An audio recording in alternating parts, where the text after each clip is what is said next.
Michel Barthen, je suis directeur régional de France 3 Pays de la Loire et j'ai été élu président de West Media Lab. Je m'appelle Jean-Pierre Guédon, je suis professeur à l'École polytechnique de l'Université de Nantes et je suis maintenant le nouveau vice-président de West Media Lab.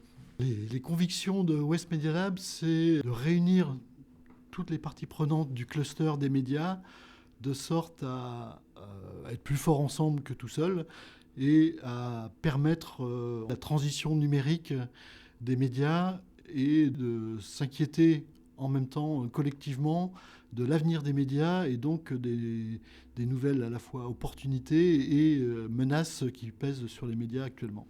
West Media Lab regroupe effectivement des médias, des gens qui forment, des institutions, et puis aussi des agences de presse et des indépendants. Tous sont confrontés à ce défi numérique et pour tout le monde, ça représente un enjeu fondamental. Je crois que ce qui est important dans la matière, c'est de partager, quoi. C'est pour ça que c'est important d'être ensemble pour partager les expériences et puis d'être plus fort pour justement trouver des solutions face à ces enjeux.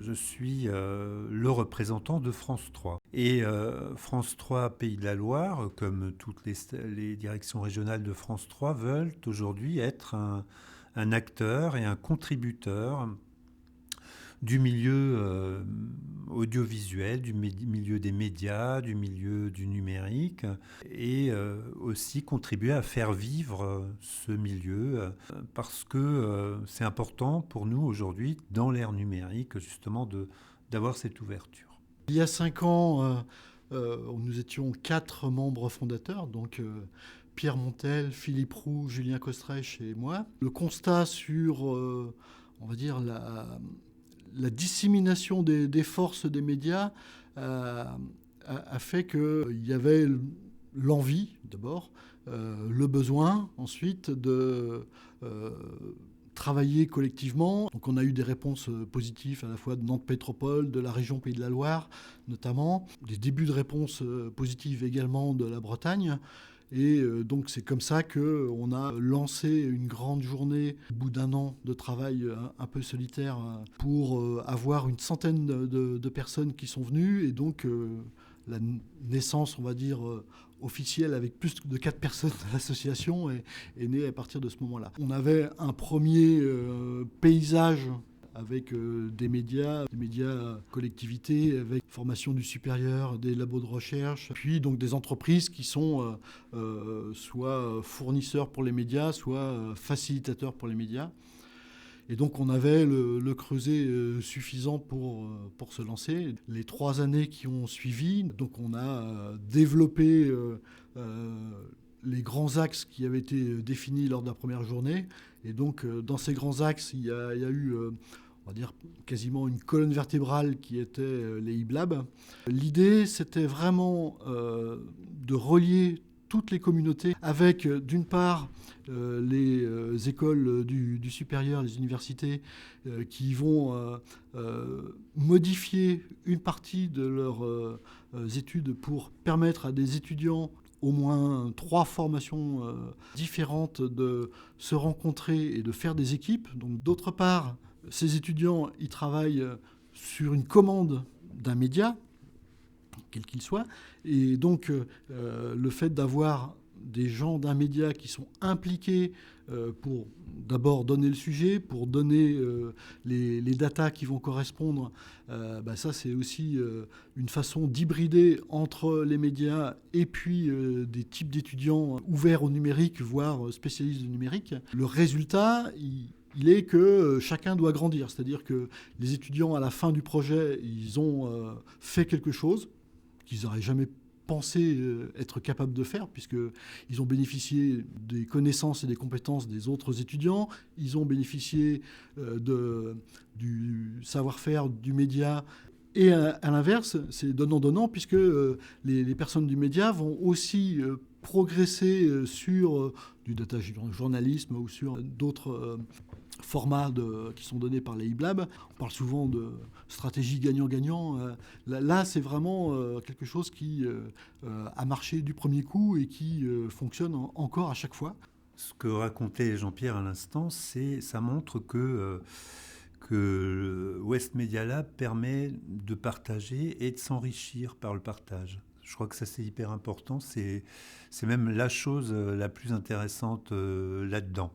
Alors pour les médias classiques, France Télévisions, c'est de la télévision, on était habitué depuis des années à ne faire que de la télévision, des reportages classiques. Ce qui est important pour nous, c'est de s'ouvrir aux plus jeunes téléspectateurs, à tous les téléspectateurs. Et ce n'est pas forcément des téléspectateurs. Ils sont souvent, les plus jeunes ne regardent pas la télévision et consomment l'information, les programmes, etc.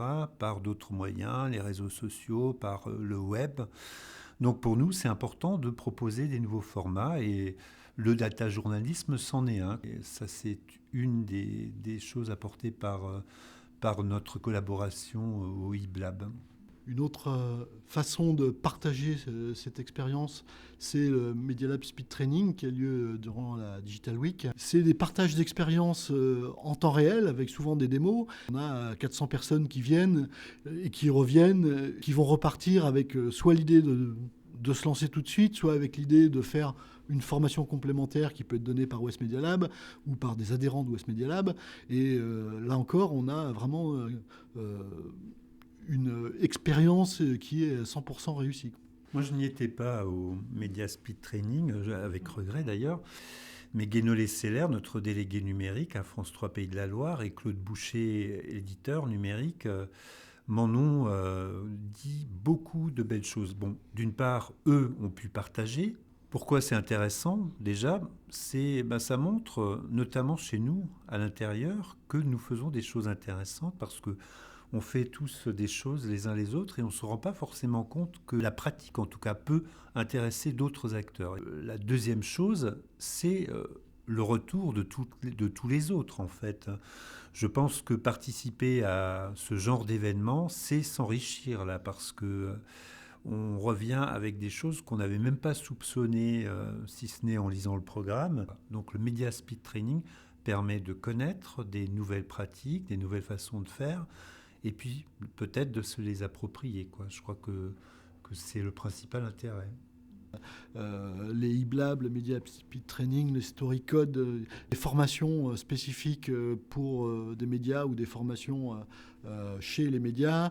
Il y a vraiment beaucoup de choses qui émergent et on voit bien qu'ils vont perdurer parce qu'il y a de la compétence à West Media Lab. Et puis le fait de mélanger les compétences des adhérents pour bâtir des nouvelles formations sur mesure, c'est aussi quelque chose de vraiment important.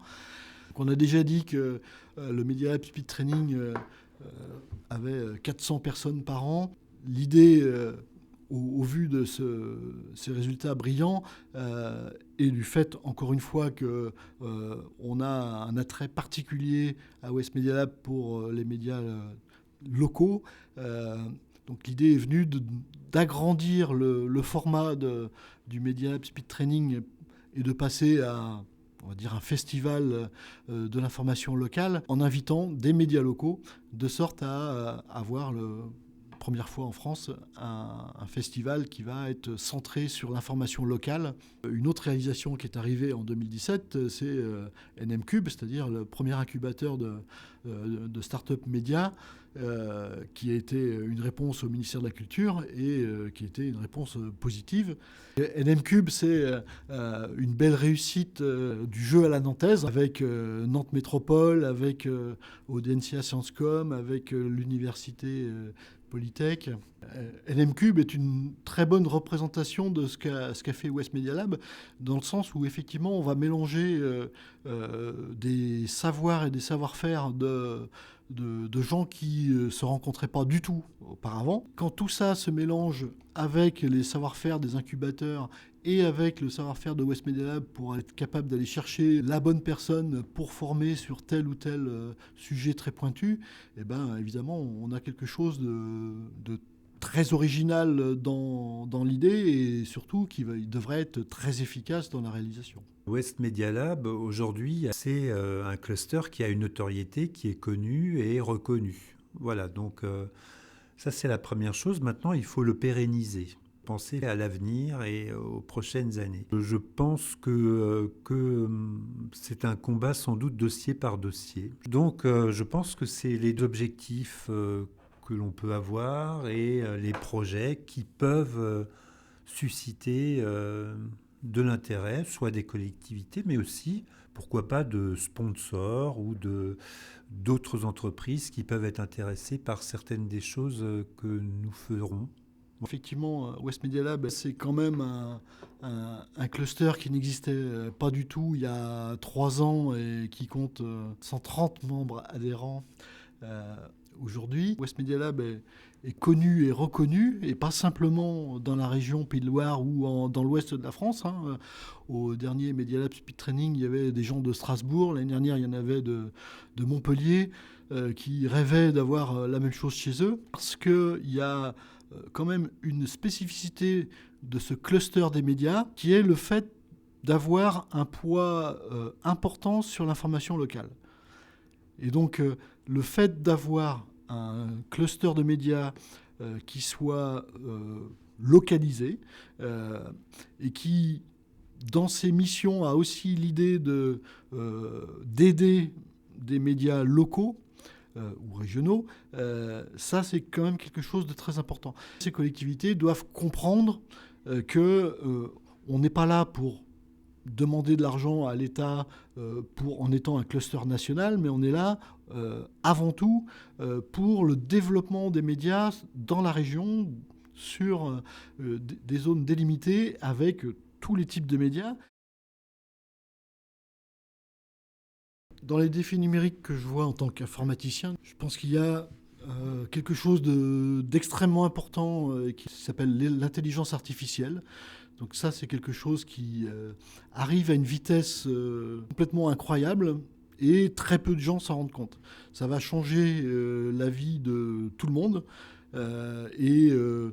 donc appliquer ce qu'on sait déjà faire en ingénierie, pas en recherche, en ingénierie, donc qui se passe déjà dans des entreprises, au secteur des médias, pour faire du fact-checking, pour avancer sur la qualité de l'information, sur la vie de l'information, c'est-à-dire que au fur et à mesure, on engrange de l'information.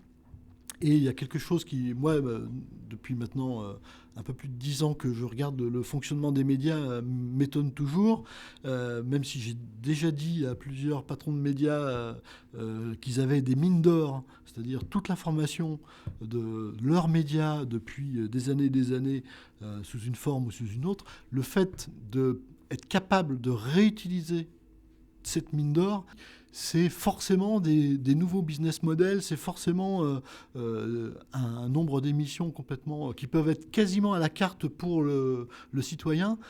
Et ça, c'est vraiment, pour moi, dans les 10 ans qui viennent, il y a beaucoup de choses à faire là-dessus. Comme les médias, on va dire, ne roulent pas sur l'or, la seule façon de faire, ça va être effectivement de le faire ensemble. C'est-à-dire que, encore une fois, le partage d'expérience et puis la R&D, la recherche-développement, c'est des choses qui se font sans doute le plus souvent mieux à plusieurs que tout seul. En matière de télévision, on a des créneaux qui sont limités à un certain nombre d'heures par semaine. Le numérique permet d'aller beaucoup plus loin, notamment de donner d'autres types d'informations qu'on ne donnera pas forcément en télévision, des informations de service, des informations plus locales. Je prends un exemple.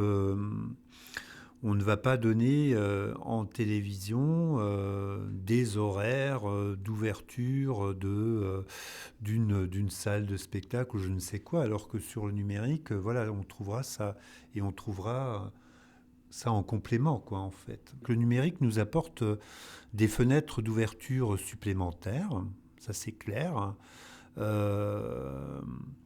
des publics différents et je crois que ce qui va être intéressant aussi dans le cadre de des développements de coopération, c'est de voir comment, sur le numérique, on va pouvoir partager notre expérience, notre savoir-faire avec d'autres médias.